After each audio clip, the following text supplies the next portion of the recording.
How's it going, guys? My name is Stone, and welcome to these reviews, or welcome back if it ain't your first time here. Today, I'm going to be talking about a cool album with a cool person, Conlan. What was your last name again? Mahoney. Mahoney. And today we're going to be talking about an album, or an artist that we both deeply appreciate, Captain Beefheart and his Magic Band, his 1980 record, Dock at the Radar Station. And what were you saying earlier? Which one's the Dock? Which one's Doc? I feel like... This guy looks sick, you know. Yeah. He's devoured by blackness. How'd they get to the radar station, too? Is he there constantly, or is it just kind of like stumbled upon it in the middle of the night or something? It's just a bunch of Beefheart lyrics for you to interpret as you may. Yeah. It's imagery just abound. Hey, you know, we're just getting started with the imagery, honestly. I mean, this would be Captain Beefheart's second to last album before he would retire music as a whole to become a painter. And this would be the last album to have John French in the lineup, which I personally think the best albums by Beefheart tend to have John French in there, whether it be Safe as Milk. I mean, he did the arrangements for Troutmass Replica. Yeah. He didn't do it for Lick My Decals Off, Baby, but he was there. And then a lot of people praise this album for being one of Beefheart's best, and I kind of agree. Now, before we get into the track listing, I gotta ask. Yeah, man. When you were listening to this record, what were your first impressions, and have those impressions changed over multiple listens?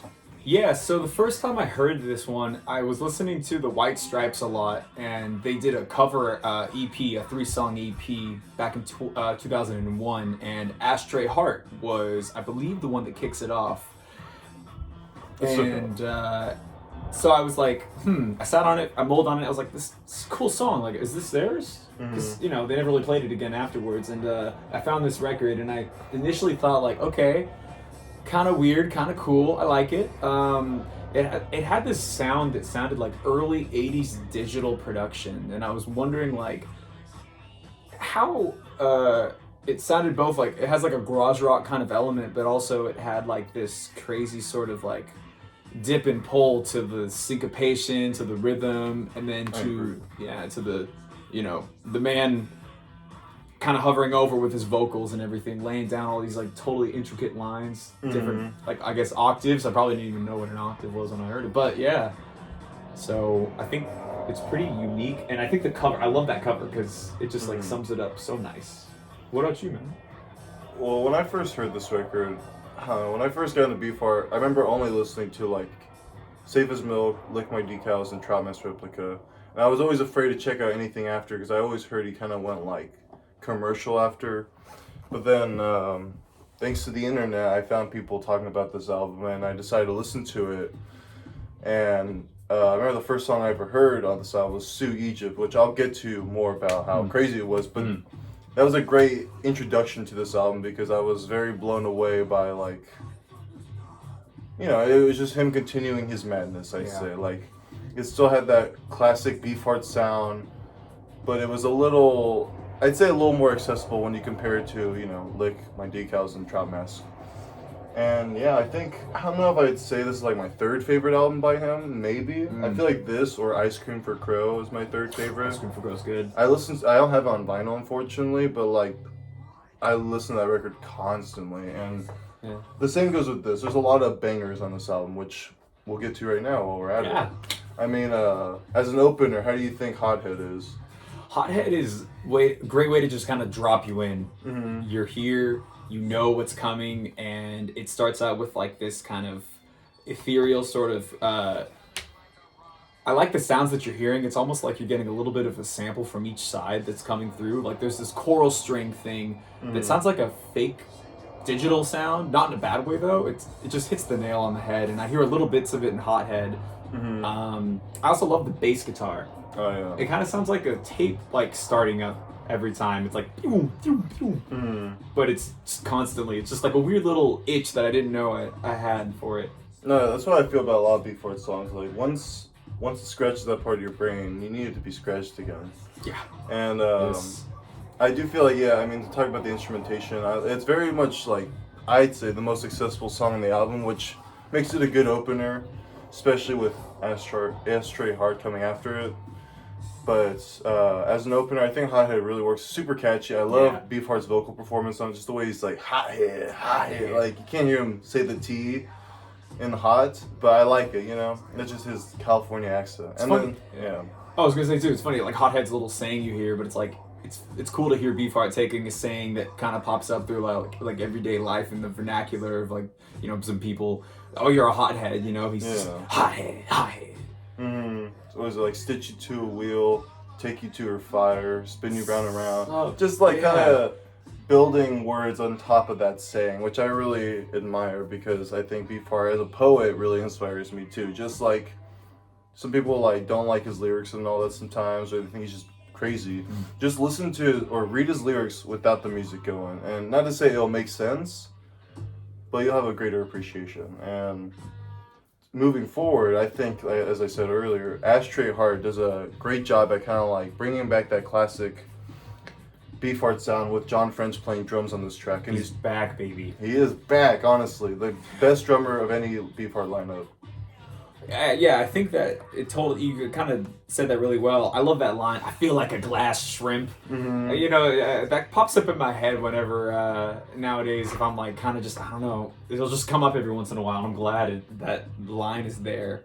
I like the that chair, that stool sounding kind of thing that starts it off in the beginning. We were talking about that earlier. You said you think it sounds. I thought it sounded like some like they're moving some tool in like a shed or something. Oh yeah. But I also hear I don't know, it's just some random noise. Whether or not it was purposely put in there, it works. I think it's just funny. It's good, and I'm glad that the band is like on their form, and they've got this crazy line of whatever the heck an Ashtray Heart is down, and they're in it 100%.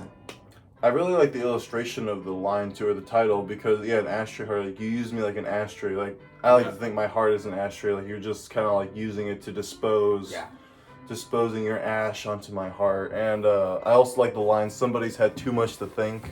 Line. That one's really good.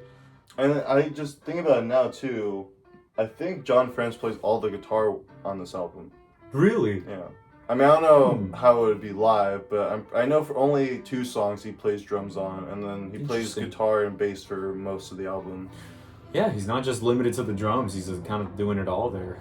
Not all, but yeah. I like to think, I mean, I never met the guy. Hopefully I do someday, but he definitely seemed like he was the best interpreter of Beefheart's music, or what Beefheart wanted when he was writing music. Yeah. What about this next one here? Dude, this next song right here, I'm glad it's still playing while I could talk about it. What is it called? The whole name is A Carrot is as close as a rabbit gets to a diamond. Honestly, one of the prettiest pieces. It's probably the most successful song on the album if you don't like Beefheart's vocals, but such a pretty number. I really love to learn on like guitar by ear. It kind of reminds me of One Red Rose that I made from like my decals off. Interesting. Baby. It reminded me of what is it? Semi-multicolored Caucasian off of Ice Cream for Crow. Kind of the earlier workings there. Just like a soothing kind of like instrumental that I'm glad Beefheart doesn't always feel the need to sing over. Yeah, he's able to like take the limit away. Like one thing I heard a note made on Trout Mask Replica was that the instrumental sometimes his vocals a little bit too over it. So to hear just the absence of him entirely on this one and letting just a cute little melody go through, like I'm just glad that one exists. I also thought too in my notes here that it sounded like the intro riff, like the very first like bar to She Said by the Beatles. I don't know, so maybe I'll have to hear it again. I know that song by the Beatles, but I gotta, now after this video, definitely gonna compare the two. It's like 2 notes or something, but yeah. I also like how the piano goes along too. But then... great, like they are 2 good instruments accompany each other very They got it well. nice, yeah. So what about this one here? Run, Paint, Run, Run. This song is a banger in my opinion. It's very repetitive, so I definitely hit or miss for some people, but run, like it makes me want to like go down the highway fucking speeding, it's just like telling I got really the first time I heard this one, actually it made me want to write a song, and I think I recorded it, and I haven't like listened to it since then, but I was just like so inspired by it the first time I heard it. What is paint to you? Is it a person, or is it actual paint like drawing on a wall? Yeah, I don't know, I've never really thought about that. I always, like I said, kind of like with Hothead, I thought he was just kind of like what's the term? It was kind of like elaborating on a term like run, like watching paint run. Oh yeah. And yeah, run, paint, run, run. Paint, run. But there's certain lines in here that don't really add up to that because, like, what is it? You're a little monkey stuck out your tongue. Hope you have a winning ticket when the race is done. It just reminds me of all these weird. It reminds me of going through the jungle. Like the first time I heard it, it was about a person named Paint. The second time, it was about watching paint on the walls. I'm like, oh, I get it. And then the third time, it's just constantly changing meanings. I would say though, because it's repetitive, it's nice. One critique I would have is that it'd be cool to hear him do the dropped vocal octave. You know, the signature line. Yeah, I can see that. Like if he had that in there at some point, it'd be cool because it's kind of like going and gleaming. But otherwise, I think the backing vocals by the other band or other band members really work on here. And one thing I recommend too, on YouTube, there's some like sessions from the Shiny Beast album in '78, and they have an instrumental version of this song. And I think if you listen to it instrumentally, you can really hear like just how, I don't want to say complicated it is, but there's so much melodies going on. It's like you can't hear it with them talking, but oh my god, like. Sometimes I listen to it just as instrumental, but like both are great, so I ain't complaining. Yeah, this is kind of an example of like, you know, this just when you think you're getting the hang of it, the nice horn comes in, and there's so many different riffs going off at once too. It's hard to keep up with, but in a good way. And I could be wrong. No, yeah, Bruce Fowler playing the trombone on here.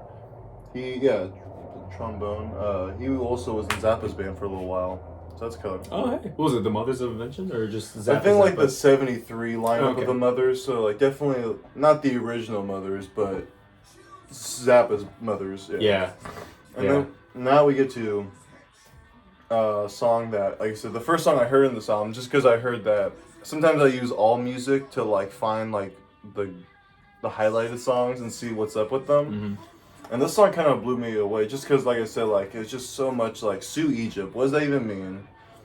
It doesn't really help with those lyrics talking about like hocus pocus, avion, what else? Like, I blow the dust off. I look at the dust on the chair and I look at the dust under your eye.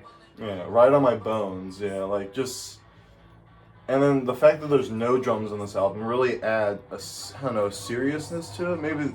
This is me over-interpreting it, but... I'm glad you brought that up, because as the album's going on, there's a couple of songs, I think there's like one or two of them that are coming up where I miss John French's drumming, but at the same time, this one's doing it very well. Yeah. Glad you brought that up. And I feel like the way the song just has like either guitar or like Mellotron, and the Mellotron here is crazy. The craziest Mellotron music I've heard, in my opinion, just because it's such a weird take, like especially in the latter half of the song where it's just like that's what I'm hearing actually. I talked about it in the beginning. That's what it is. It must be the Mellotron of the ashtray heart. Whatever. Anyways, that you can go back and see what I said. But yeah, no, I liked actually to kind of, it's weird because I kept comparing it to certain things that kind of popped up while I was listening to it the second or third time around. You know what band this kind of reminded me of? Blink 182. This song. I gotta listen to more Blink 182 then. I know, like any album in particular. I don't know all the small things. Or? Yeah. It was like da da da da da. But overall, even though there's no percussion on it, it's just got a nice scratchy guitar, and I think it just kind of talking about hexes and stuff, weird lyrics. Yeah, it was. There's this one line he says I really like. He's like. Wizard kiss and all be gone. That's a song. If you play this song for a lady on a first date, you gotta scream that part out. That's what I'd be doing. They think you're special in a good way, I think. But it's gonna be like thunder roaring, crows. Crows hex you, exactly. Good first impression right there, depending on how you see it. Exactly, depending on your taste. But after that, we get to the closer of side one, Brickbats, which. I'd say it's probably my least favorite song on side one, but it's still a banger. I like how Beefheart is seems like he's just kind of talking over the music, but I don't know, it's kind of works in my opinion. Yeah, I thought that it goes by kind of quick. I think it was a little bit unaided without drums there. That would be maybe one of them. But at the same time, it's a nice, cool riff, and cramming as much as they possibly can into this one song it really can't get pulled off. I can't imagine any other band doing it except for the Magic Band. Dude, That's why they're honestly, magic. they got the most fitting band name out there in rock and roll, in my opinion, because this shit is magical. I think I've said that before about Beefheart's band, but. And then, yeah, it's got some, I assume, sax or clarinet by Beefheart screaming over it. Really, like, with that sax, yeah, very, almost like Trout Mask Replica, Hair Pie, Bake One, type deal. It's sort of similar to that, but, so it's not... Oh, sorry. I'll just say real quick. That song blew my mind when That one blew your mind. When I first got into Beefheart, I remember trying to go on a hike, listen to the album, and when I got to that song, I was like, that was the first really experimental horn music I've ever heard. Yeah. You're like, what? Before free jazz, before this? any jazz, Before Ornette. Yeah, before any Ornette. I remember last time we saw each other, you said you wanted to get one of those horns. You wanted to grab what is it called that he has? I can't remember. Plastic saxophone, I think. Is that what he's rocking? Yeah. I mean, they're cheap. Cheaper than the metal ones. It's plastic. Go for it. But I will mention, I don't know if y'all can hear it. Hopefully not YouTube, but this part goes hard too. I just like how it sounds like it gets more complicated, as you said. It sounds like almost impossible to reinterpret. But it kind of goes back to the main riff. Right. Because there's how many guys playing on this? We got. I think it's weird. It's 6, but then if you read the liner's notes, there's other people mentioned, so it's kind of confusing. I know Beefheart, his lineup, people go in and out often, but... Well, we could credit Captain Beefheart for vocals, Chinese gongs, harmonica, soprano saxophone, bass clarinet. Honestly, trust me, I listen to this album a lot. I can't recall where there's a harmonica being played at. Where is there a harmonica? Sheriff? Maybe. I don't know. Nah, that's not. I don't think so. It's a lot of guitars and a lot of bass and drums, but they're kind of coming into something on their own. No, exactly. It's not like a 3-piece, this is your rock band. It's no Nirvana. It's not Nirvana. It's not a dig on that. It's just different. Mm-hmm. And becoming that, I guess, art rock label if you want to slap it on, but it's just... Dang, I forgot the music stops. I thought it was going to be like a CD. It's not streaming? Dude. It's not just... No Spotify in this channel. Right. See, if it was Spotify, I would have already gotten distracted and hopped over to something else with my poor attention span. Well, now we do this thing in silence. You all got to put up with it. But following that, we open side 2 with one of my favorite songs from the album, Dirty Blue Jean. Oh, yeah. What an amazing song. Yeah. Apparently, the song goes all the way back to Safe as Milk days. Wow. I don't have it with me right now, but I have the 2 LP version of Safe as Milk with the bonus tracks. Oh, okay. And it has an instrumental version of Dirty Blue Jean, which I much prefer this version because obviously there's vocals to it. Yeah. There's constant tempo changes and all that. The drumming is fantastic, and I love how John French adds his vocals in some parts where he's like, "Don't you wish?" I just love the atmosphere and the yelling. 2/3 into the song are they're just wailing. I don't know, that's the kind of music I want to make, where people are questioning, is this good or is this insane? It's kind of funny because, how long did they take to warm up to this? I feel like most bands, if they really got this kind of, every band has a little freak out. I was watching the Beatles get back, right? There's the point where George walks out and they all go, Mm-hmm. But these guys probably just walk in on, the first hour of recording and they're dropping this, constant interaction of experimentation there. That's the thing, I feel like you could be all experimentative in, a studio or something, but... Yeah. It could be really tough trying to orchestrate that insanity in a way that's still very it sounds nonsensical, but there's sense being made out of it, Cohesive. It's cohesive madness. Yeah, that's a good way to put the band. Oh, very Magic much. Band. And then I'm trying to think. Dirty Blue Jean, what a classic. It's a lot of good. I just love the singing on that too, old woman sweat, young girl glisten. That part's a little creepy, but besides that, he's standing up like a open coal in the sun, body's aching, work is never done. Yeah. Excuse me, I gotta quote Beefheart. Oh, there's so many quotable songs. No, I got one there. If you've got ears, you gotta listen. Oh, yeah.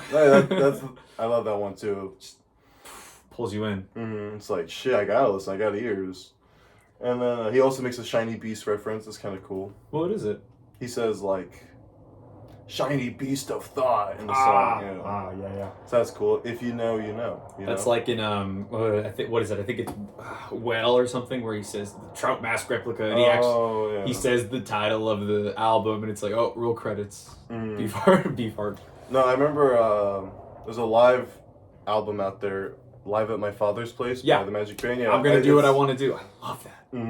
That's the one I showed my mom, Drop a Boogie. She likes the live version better. Oh, the live versions. I like the live version better. All those are great. I think it is better than Save Us Milk because they bring in that instrumentation and the whole better production. Yeah, definitely. The first, like, Save Us Milk doesn't have the best production, but like it's still like a good album. Like the musicianship, what's the term? I don't say conquers it, but you know, it beats out the fact that the production ain't great. But yeah.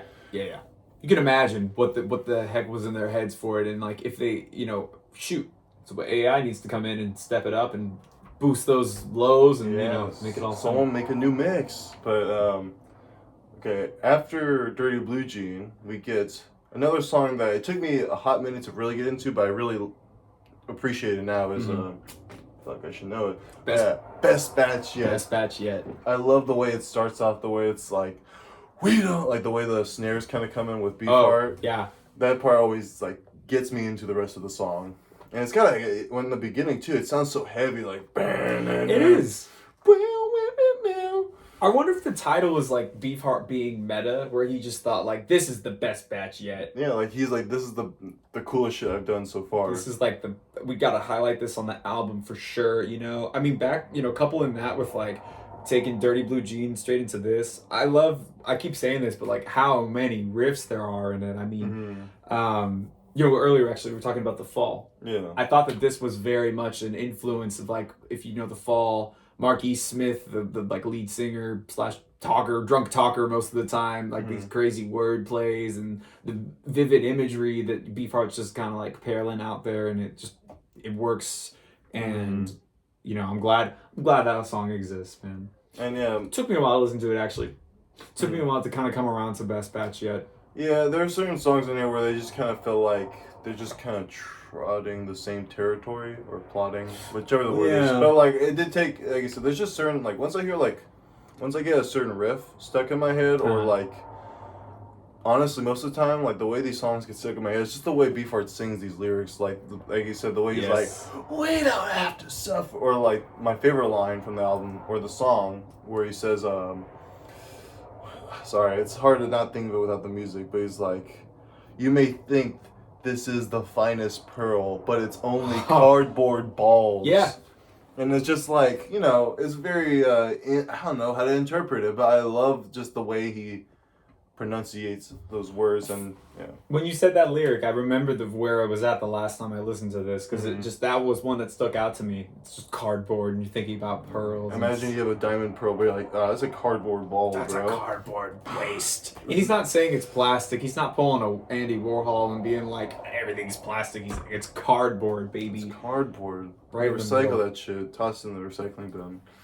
But then after that, I will mention these next 3 songs. I think the best trilogy of Beefheart songs, like the way, not only because they're good songs, but the way they go into one another, especially on vinyl, because like it's just kind of like silent wax. Yeah. The first of the three being Telephone. This song shook me a little. I remember. I got scared actually. It's a scary song, yeah. Like, I mean, he's got a little bit of a falsetto voice, which I really admire, and it's just kind of like it starts off really well. Like, I like the intro, but once he starts singing, that's when he's just like, oh shit, I forgot to listen to a Beefheart record. And it's just like total madness. The drums are kind of like, or like the slide guitar is like, wow, wow, wow, wow, wow, wow. Yes. I had a note that I made was that the higher octave vocal of Beefheart just, he grilled the meat. He grilled the beef. He brought it. I was at work actually listening to this, and there was this like alarm going off in the back, and I wasn't paying attention, and then like I took my headphone out. I was like, it was like 11 p.m. and I was like, what is happening? And I got really like kind of spooked out and like a little bit fearful. And you feel like the telephone added to that fear or paranoia? Yeah, and I think it also kind of just captures that feeling sometimes I'll get of like, the phone's ringing. Sorry for swearing, but like, oh my gosh, the phone's ringing. Dang it, I gotta pick up the call. Like you're doing something and then, It's an abrupt thing, but that's what it's the abrupt nature of I the mean, song. he sounds very paranoid in the song. Like he's kind of Yeah. based on the lyrics. He's kind of talking about like telephones. It's gonna kill me. It's gonna kill me. It's gonna kill you. Like what's the last line he's saying? It's like a plastic horn devil. The way and then Devil. Yeah. And that, like I said, like the trilogy of songs, they work so well together because like the way the song ends there, Yeah. and then it just goes straight into Flavor Bud Living, which is a really lovely guitar piece, only like a minute long, but You know, it reminded me of how Black Sabbath would do that. Tony Iommi. yeah, like Laguna Sunrise or something. Yeah, or like what Orchid, I think of. Oh, Orchid, yeah, that makes sense. Because it's not a constant barrage of like the heavy Beefheart freak out. It's gonna be like, here's a little calm thing. That's another one. It makes me smile. It's a little bit reminds me of like what Carrot is as close as A rabbit gets to a diamond. Yep. No, that's why I think those two instrumental tracks, I'm not gonna say make the album more palatable. I mean they do, but there's still a lot of Beefheart stuff. But I think just those little breaks remind you of the musicianship that goes behind the Magic Band and the incredible talented people that are in this band trying to work out this. I don't even know how Beefheart. From what I've heard, Beefheart would just kind of doodle on a piano and record it, and then people would kind of write down some of those moments. So I couldn't imagine how they would come up with this, for Beefheart not knowing how to play guitar. And yet you see these are moments like happened like 15, 20 years ago, and he's bringing them back. I mean, at this point, it's the second to last one. So I'm glad that we got a good version of it, because I think was Flavor Bud Living? Oh no, I'm thinking Flower Pot or something off of Safest Milk, or wasn't it? I can't remember. I mean, I know Flavor Bud Living was.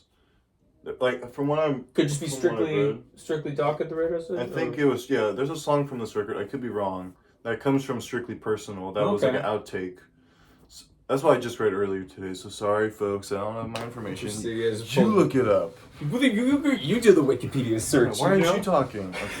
But you haven't said anything the whole time. No, I thought Oh, go on. No, what were you gonna say? I was gonna say, like, Flavor Bud Living is just like so meditative and chill. It's a nice little one. And I think with coming right after Telephone, it's a nice soothing moment. Yes. But then you go straight into my favorite song on the album, definitely like a top 10 Beefheart song.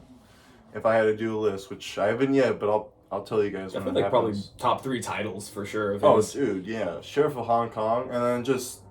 The way I just love it. It's like it's silent from the Flavor Bud Living, and then just dun dun dun dun bam ba down bam, and that I think that song has some of my favorite riffs from the entire album, just because like the way the guitar kind of plays off the drums in a way that doesn't sound like correct, but obviously it's the same dude playing. John French also plays drums on Sheriff of Hong Kong, so he knows what he's doing when he's like playing it. I guess.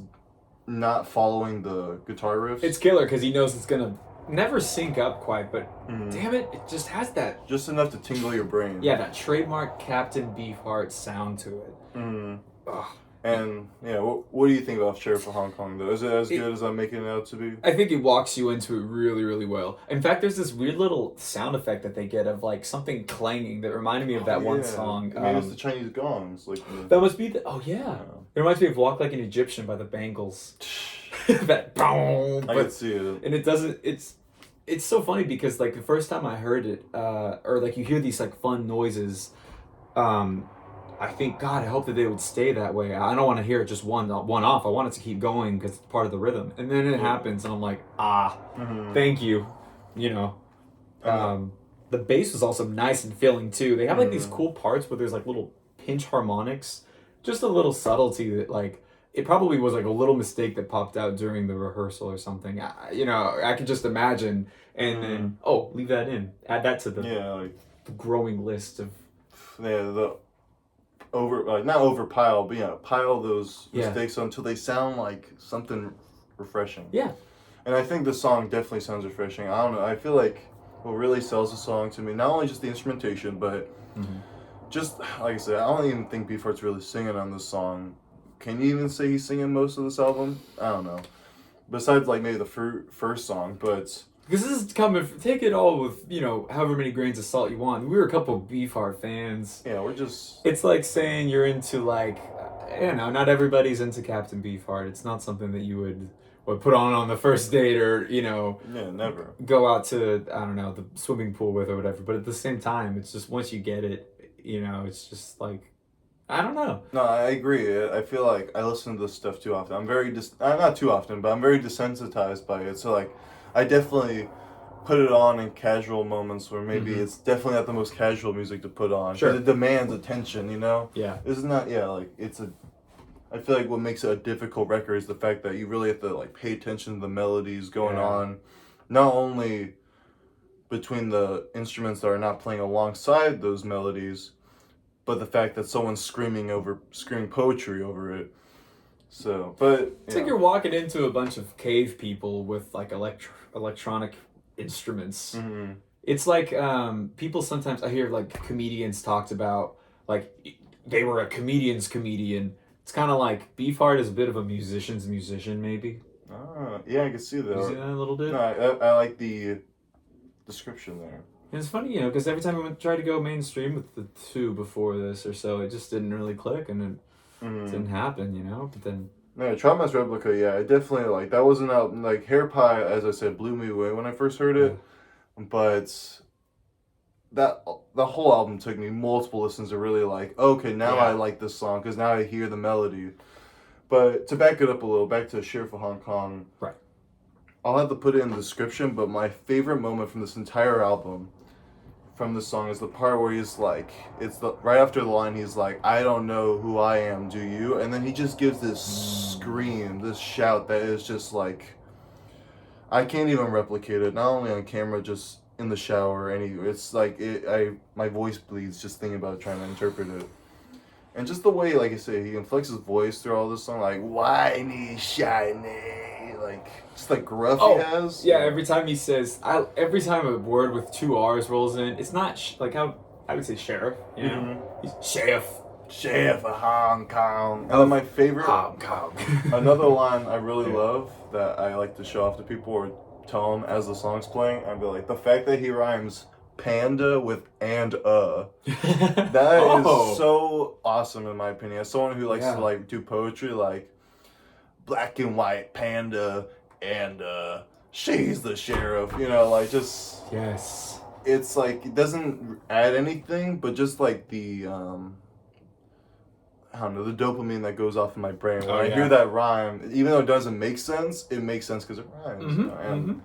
It's like taking chicken nuggets. It's like you can get the other ones or you get the dino nuggies, Exactly.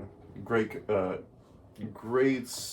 analogy. Yeah, thank you. And then, is that it? Well, no, one song left. More. Probably I don't know, this song was the hardest for me to get into out of all of them. It's still a little iffy for me, but I think it's just because it's like even too difficult for me to listen to. It's the whole name is Making Love to a Vampire with a Monkey on My Knee. What are your thoughts on that? Okay, when I first heard it, it's after Sheriff of Hong Kong, and it's such a great, like, oh man, and then you hear it pick up, this new song, and I'm like, fuck, is this a rap beat? It sounded like some 80s rap. Yeah. It sounded like Atomic Dog by George Clinton, where you have like that.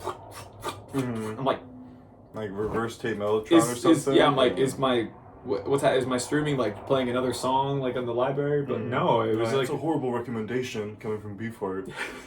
But yeah. What do you think? I mean, I feel like the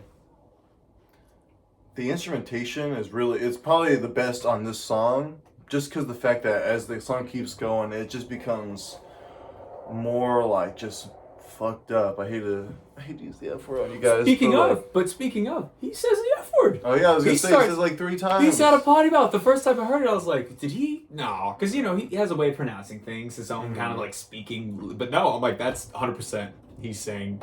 I know he says bitch on Bongo Fury twice, and I was like, whoa, bro. Whoa. But no, he's like, fuck my mind. And I'm like, whoa, like, it makes me really want to understand the title now, because like, where do you get a title like that, and what are you trying to illustrate? Kind of like reminded me of Everybody's Got Something to Hide except for me and my monkey. I can see it. Well, it's just like monkey title, long monkey title, or why don't we do it in the road? Another I think about monkeys, or even just the carrot is as close as a diamond. Carrot is as close as using the title just to like, I guess, confuse the listener. Yeah, you're getting confusion. You're getting vivid imagery, and you're kind of getting dropped into like that whole surreal type of like world that Beefheart's out of, because he's so childish and so playful with words, with even like the F word. It's like a kid, like telling a kid who's learning how to say the F-bomb for the first time. That's what he kind of sounded like at the end there. Honestly, I remember there's a 1980 interview I saw on YouTube. You all could find it. Is even Letterman? No, that it's one where like they go to a studio, and they're like there's footage of them like playing certain songs. Okay.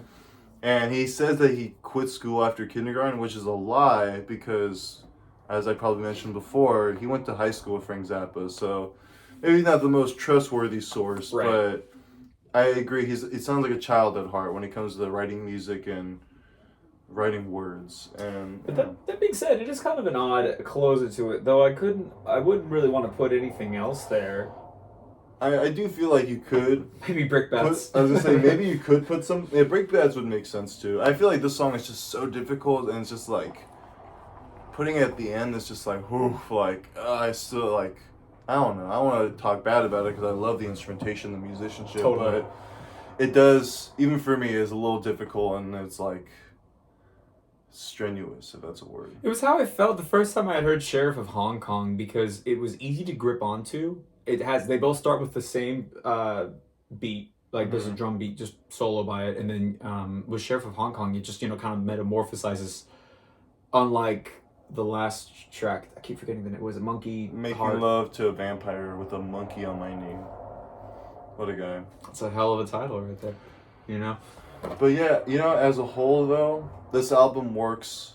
I think it's definitely growing on me the more I listen to it. I might say that Shiny Beast is maybe my third favorite album by him, just because it's got more variety on it, stuff like Flompy Boot Stomp and whatnot. But I gotta ask, based on the songs, what would you say is your favorite side? If you had this on vinyl and you're like, I'm going with side one. Side one, I agree. Side one is just more cohesive. The first 4 songs in particular go hard. Yeah, absolutely. Even though I think, as I said, from Telephone to Sheriff of Hong Kong, like that's probably his best trilogy of songs. At least when I first heard the album, I was like, wow, like those 3 songs go well together. Nice. What was like your top 4 songs? I think 4. Yeah, let's see. So I definitely got to put Sheriff of Hong Kong up there. Ashtray Heart always has a special place in my heart, and as well as what the hell's the first one on there? Oh, Hothead. Yeah, Hothead is awesome. And then there was another one too that I thought was a headbanger. It's got to do with Run Paint Run Run. No, yeah, it's tough because I feel like it goes on a little. It kind of overstays its welcome. Run Paint Run Run. I agree. Horrible to say because like I'm glad it exists as long as it does, and if it hadn't, I probably would have wanted more. But I think it stays just a little longer. But I think it's just the constant Run Paint Run Run phrase that maybe if they like cut it at the end and just let the instrumentation play, it would have been more enjoyable. That's a great But I still love the song because I think it's an anthem, especially like, it's probably the most the most anthem song you'll get on this album. But like a camel in a desert. Getting that Beefheart imagery. That's what would be your top 4? It's tough, but I'd say like in no order, it'd be Sheriff of Hong Kong, Run Paint Run Run, Dirty Blue Jean, and Telephone. Fuck it, because Telephone. Yeah, I remember I've played that song for people, and I could tell like as I said, like before Beefheart starts singing, like you could tell they're digging it. But once he starts singing, I see their eyebrows get raised up. Like, what the fuck what am I listening to? Definitely one of the most jarring Beefheart ones. Not just for like a polytonal, atonal side. It's like, it's like a little Stephen King in him right there. Oh. It's scary. I'm probably gonna. Any Beefheart fans watching this, I'm sure you're gonna be like, why didn't you choose Genie? It was only because it took me a while. Like the ones that I listed, I kind of clicked right away. Minus Sheriff of Hong Kong, but still, I just it's such a good little. It's got a lot of groove. Yeah, definitely. Not just and in no particular order. I think they're all pretty much. It's Beefheart. He's come a long way. Oh no, yeah, I think like proud of him. And from what I've read about most of these musicians, I'll show off the record real quick. This is some repressing I got at Siren Records. It's kind of cool. It's got Beefheart, John French. From what I've heard, I want to confirm it, but I think this guy's in the residence nowadays. Eric Andrew Feldman, so that's kind of cool. And then Bruce Fowler from Zappa lineup. And I'll show you the record real quick. I didn't even know Virgin made records back in the day. You know, I only knew him for Virgin Mobile. But yeah. Or like airlines, yeah. Or airlines, yeah. And then, well, he was always getting on weird record. Like Buddha was the first one he was with. I think, what was it, A&M or something? Or what and else? then Bizarre with Zappa. Yeah. But yeah, I mean, what am I doing? What a great album. I hope you guys enjoyed our fun discussion. This is probably, don't tell the other guys, but definitely the best discussion I've had on a YouTube channel review. And I'm glad y'all could be a part of it. I'm glad you could be part of it, of course. Thanks for having me, dude. This is awesome. See, it's chill, right? Yeah. It's easier, like I said, when you have people talking about it rather than like, hey guys, like this one's got like an asterisk next to it for me because it's like I've never really met another Captain Beefheart fan, so this is like. No, it's cool finding someone that's into that niche sound, you know, Beefheart. Yeah. And yeah, I hope you guys will list off your favorite songs. Tell me if you hate this album. Tell me if you love this album. Give it a listen. Tell us what you thought of us. And yeah, get a shirt that says Beefheart on it, like me. And yeah, I hope you guys enjoy the rest of your day or night, wherever you are. And I'll catch you on the next video. Ta-ta, bye.